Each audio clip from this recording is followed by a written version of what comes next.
have with us Ken Enshaw.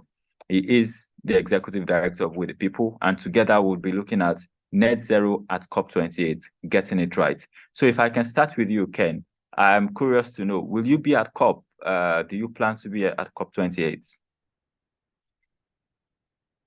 You're Thank you, muted. Sheyi. Yes. Thank you so much, Sheyi. Yes, I plan to be at COP, but unfortunately, I've had some other things come up. So I will be speaking in a couple of panels at the COP, but I will not be there physically. I have Olumide Idowu to do that for me, attend physically. He doesn't miss the COP processes, eh? He's a legend at that, we can say. He's a legend of the COP, yes. And fantastic work you're doing, Olumide and Sheyi. Thank you so much, guys. Thank you so much for having me. I'm excited to be here. Indeed, great. So let's get it started, Ken.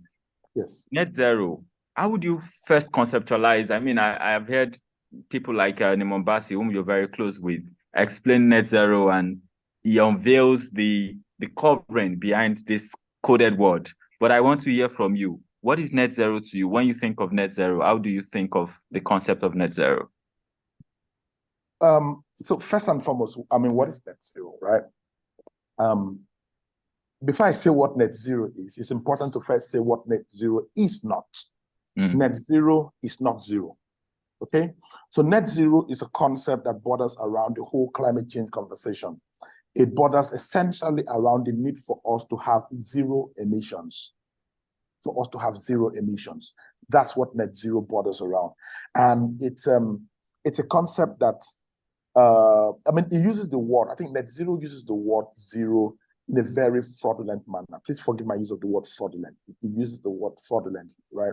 And I think that the use of word has been one of the things that the COP processes has really dwelt on, invested a lot of time and resources and energy to do, just playing with words. And I mean, if you go since the Kyoto Protocol, right? In fact, the Kyoto Protocol itself was a fancy use of word, wasn't it, right? Kyoto Protocol. It sounds like a movie title, doesn't it? It's Kyoto Protocol. It shouldn't be a blockbuster. And the COP process seems to turn out better and better and better language and playing with words and all that. And I think that essentially the real drama, the real trick lies in us digging deeper and finding out exactly what those words really mean. Do they have meaning? Or does it just end with the play with words? I mean, we've seen words like REDD+. What is REDD+? It sounds almost, sounds like the title of the drama, right? REDD+, reducing the emissions from deforestation and forest degradation with a plus at the end. This would sound fantastic. We've seen clean development mechanism. We've seen all sorts of things, right? But I think that like they say, the devil is in the detail, stepping deep in and then finding out. I think also, this is my second thought on this. I think also that these words are most times churned out in order, these words and these concepts are deliberately churned out in order to give the impression that action is being taken and that something is being done about the biggest existential threat to humanity. It's just pushed out there to make people feel something is being done. But the reality, Shane, is that nothing much is being done. And like I said, net zero, guys, it's not zero. Net zero simply means that we have gotten to a point of emission where the actions are taking out emissions from the atmosphere equals the amount of emission being released. Net zero does not mean that we stop emitting. It doesn't mean that the refineries and fossil extraction will stop. It doesn't mean that the coal furnaces in Europe will stop. It doesn't mean that the skies in China will clear up. No, it doesn't mean any of those things. It simply means that the good work we do at some point will equal the damage we're doing. It's a kind of penance if you're Catholic, right? So you go and say 10 Hail Marys and your sins are forgiven. It's pretty much the same thing, right? So you can keep emitting, but if you do enough good work to the extent that the actions you do that can do two things, take carbon out of the atmosphere or stop an emission that could possibly have happened, right? That the action you do in that regard equals each other. Then you have net zero. So when people misunderstand net zero, I ask them, why wasn't the word zero just used? Zero emissions. Yeah. Why was it net zero? Why was it important to put the word net? And if you're if you were a commerce student in school or an economics student, right? The word net is very tricky right? So when I slam you an income of 1 million naira, right? That's not really your income, right? What's your net? The net is the real, that's where the detail is, right? Net is when you have deducted every other thing, health insurance, taxes, this one, that one, taking away all what you have left, the bottom of the pot you have got left, that's net. The trick is net, and net is the one they don't define. Zero is the one they promote. So when you see them write net zero, you just see a small n, and then you see zero very huge and green, right? It's deliberate. It's a play with word. And I jumped in there. Okay, yes. Okay, yes, go on. Yeah, so I think that the whole essence of this thing is to give the impression, right? It's to give the impression that action is being taken, that something is being done, when in reality, nothing is happening. It's a feel-good solution. It's not a climate change solution. It's a feel-good. It's to make the corporations feel good about the damage they're doing to the climate. It doesn't mean an end to emissions. Great. Thank you, Ken. Thank you very much. Now, Nigeria signed up to be one of Nigeria was one of the 137 countries that signed up to, be a part of this net zero coalition. I think it was 2 COPs ago, and it sparked a lot of controversy. What is the business of Nigeria in, signing up like a net zero? What do we really have to do? And now COP28 is right about the corner. Many countries will come and show what they've done. And the theme this year has been putting nature, people, lives, and livelihood at the center of climate action. And it's been, dubbed as the most inclusive COP ever. I find it quite puzzling, considering the location where it's happening, considering the leadership of the COP, and a few other nuances around COP28 in itself. But my question to you now, do you think, and like you've tried to put perspectives right, do you think that COP28 can give us a platform to redefine this concept of net zero towards action, to redefine and say, okay, this has been what has been marketed, this is exactly what it should be, and this is the way forward? Do you think COP28 stands the chance for us to get it right with net zero? I think that the whole COP28 and the fervor and the excitement around COP28 is pretty much the same excitement we had before the COP in Morocco. What was that city? COP in Morocco. Marrakesh. Yeah, Marrakesh. That very beautiful city, right? And then, of course, there was a COP in Sharm el-Sheikh last year. That city full of lights, looked like something that fell out of a Disney movie. Okay, beyond the lights and shine of Sharm el-Sheikh, we lost our voices totally. But you could remember that when we were having that COP at Morocco in Marrakesh, and then the COP at Sharm el-Sheikh, the excitement was pretty much the same. They called it an African COP. That was the word. What happened to that slogan, the African COP? Is there anything that came out of the COP that was remotely even African? That's the reality. So I think that I don't see anything fundamental happening around this COP. So for the last 2 COPs, this COP and the COP previous, we're having the COP processes in countries that are very complicit in extraction, right? Countries that depend on the economy, that depend for the economy to thrive, it depend on fossil extraction, on crude oil. So I don't expect much. We have a COP where the COP presidency is going to a former or a current, worker in the oil industry. So I really don't expect much, but I expect the excitement. The excitement is normal, okay? When the world starts talking about it, pretending they are committed and all that. But like I always say, the devil is in the details. When we look at the details, we'll see how committed they are to some of these things. I think one of the, the greatest thing that is exciting people is the whole conversation around loss and damage.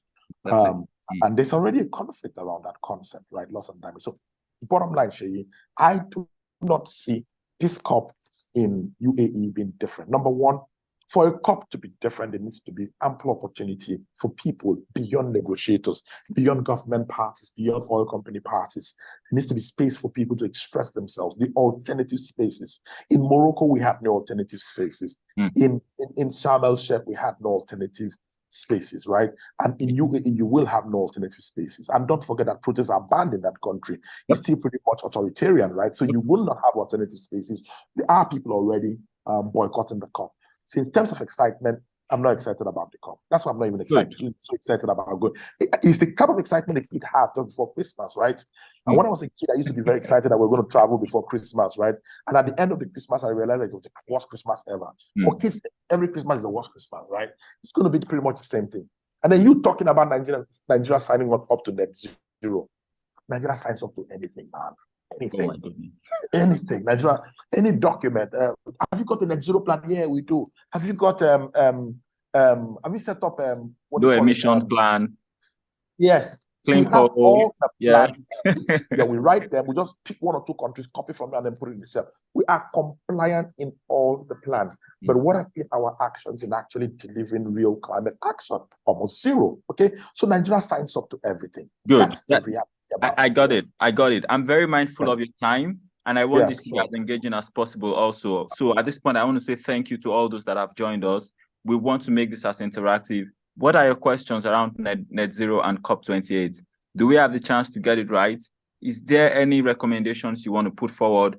Are there points that our guest today, Ken Enshaw, has put out that you want to engage in? Please feel free to use the chat section, and I'll be very happy to engage with you. But I come back to you, Ken, here. You talked about loss and damage, and this is one thing people are really looking forward to, especially looking at this, regarded as one of the successful outcomes from last COP.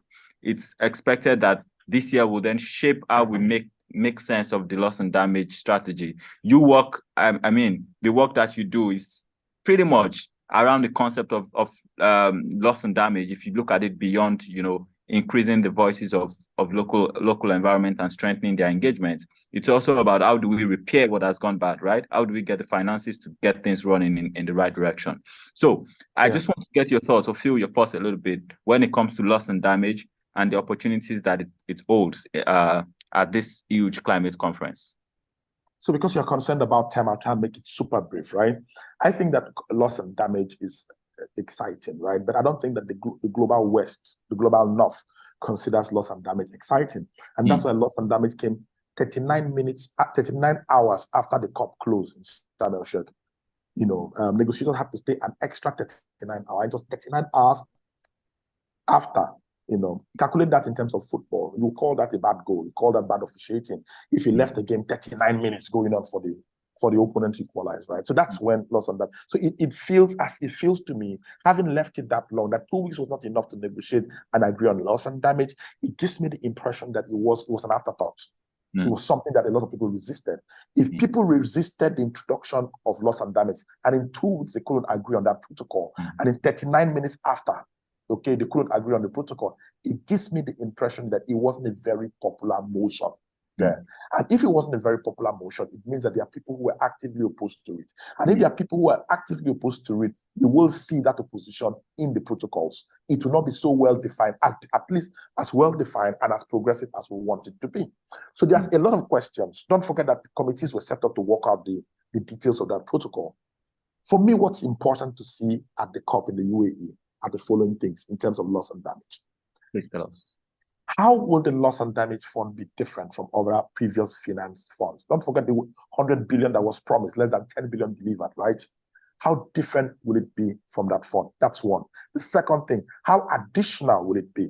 It's actually possible for you to rename or rechristen existing climate funds and call them loss and damage funds, right? It's possible to rechristen it. So how much of an additionality will the loss and damage fund be? The third thing that's important to think about is how will the fund be delivered? Will it be compulsory funding or will it be voluntary funding? Very critical. Previous funding was voluntary and they all failed. Will it be voluntary? Will it be? Number 4 point is, will the fund, where would the fund be generated from? We've heard about carbon taxes. We've heard about all sorts of things. Who's going to pay? Who will pay? Who do we expect to get this money from? That's a critical element. The number 5 point is, how will that fund be delivered to the people who need it most? Okay, so take an example. Coastal areas in Nigeria are losing land, they're losing livelihood, they're losing agriculture, they're losing health and all that on account of climate change. How will loss and damage fund get to the person enjoying Krama community or Moko community in Riverside? How will the person get the money? Understanding that a lot of the countries in Africa are suffering from have governments that are not accountable and representatives of the wishes of the people. How will the funds get to them? Take Nigeria, for example, right? How does the loss and damage fund get to Nigerian communities? Knowing that the current processes of transferring benefits to communities have basically failed. Okay, so you've got the state and local government joint account that represents no development to the people of the state and local government. You have the federal government allocations. You have the NDDC. You have all these funds. So the point is that the system for managing funds have totally failed to deliver benefits to the people. How would the loss and damage fund be managed differently in such a way that actually addresses losses and damaging? The sixth point that is important for us to take into consideration is how far back will loss and damage go? How many years? 10 years, 20 years? The seventh point is, what kind of losses are we dealing with? Are we dealing with losses to infrastructure, or losses to cultural heritage, or losses to people's livelihoods? Or are we dealing with losses of health and so on? Things you can, how about migration, the impact of migration, that people's land have been taken over by flood and they have to go elsewhere and live, and that has caused conflict. How do we define this for? So there are up to 10, 20 questions. I don't want to waste the time around loss. I got it.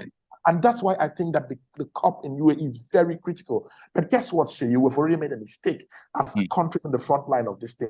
We've already made a mistake. We should have defined these protocols and forced these protocols into the document being produced by that committee. We failed to do that. Our government failed to do that. I guess the Nigerian government was busy producing new documents on how net zero will work. Yeah, that's if some of them were not traveling around and being absent from the conversation. But there was one other, I documented these 7 questions, very important questions, but there's one other question, if I could add from my side, is about who will be the administrator of this fund. There's been a lot of red flags around the World Bank taking control of these, and it's like, hey, if the people who are affected are like in the global south, what's the business of the World Bank? No. That's totally out of the question. The World Bank should not come near that fund with a 10-foot pole.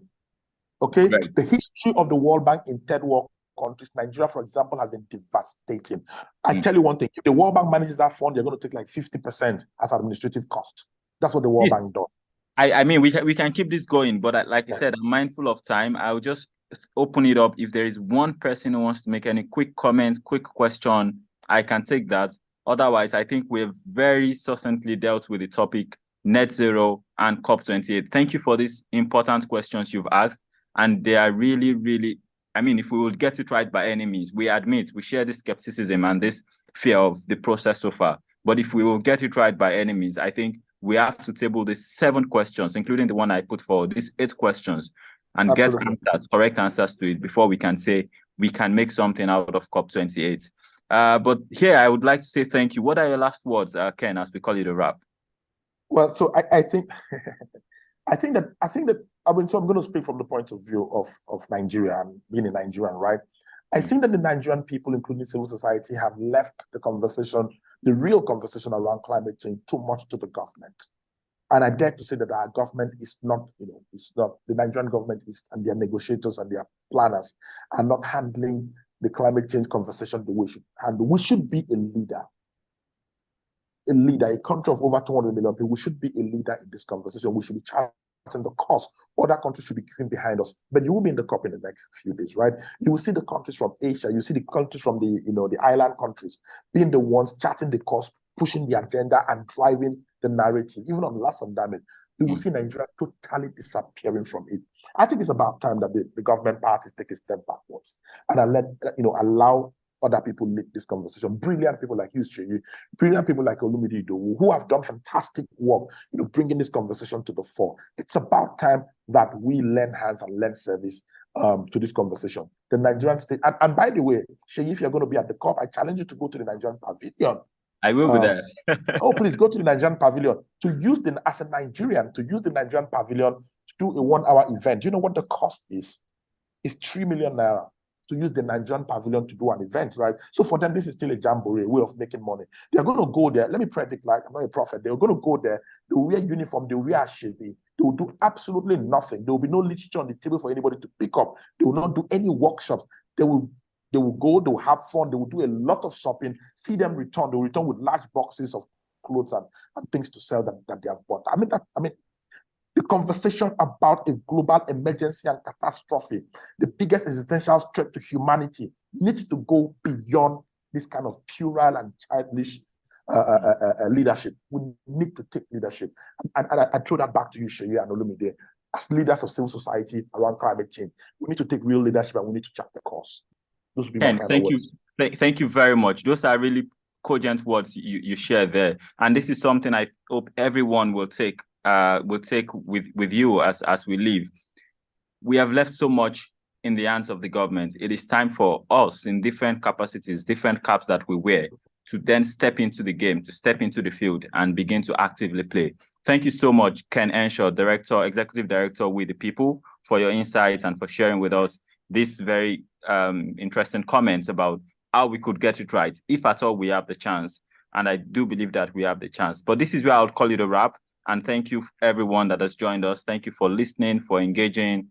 And I do hope that probably after COP, we can sit back, look at if at all we got it right. And we can also think, what can we do better ahead of COP29? Where can we start this preparation early enough? And like you said, Ken, how can we involve the people that needs to be involved and make it like a co-creation of Nigeria's inputs towards forthcoming processes like the COP? Thank you so much for your time. I'll call it a wrap here. Thanks, Olumide. This will be the last of the webinar series, the Net Zero webinar series, hosted by the International Climate Change Development Initiative. It's been a pleasure hosting these last 4 editions. My name is Seifumi Adebote, and many thanks to Olumide Idowu, the Executive Director of the International Climate Change Development Initiative. Thanks to all those that have joined, that have engaged with this discourse over the last 4 or 5 months. We really do appreciate that. And we hope that you keep taking actions. Like I always say, no action is too small. So if you think you're doing too small, just remember that no action is too small. And this is why I call it a wrap.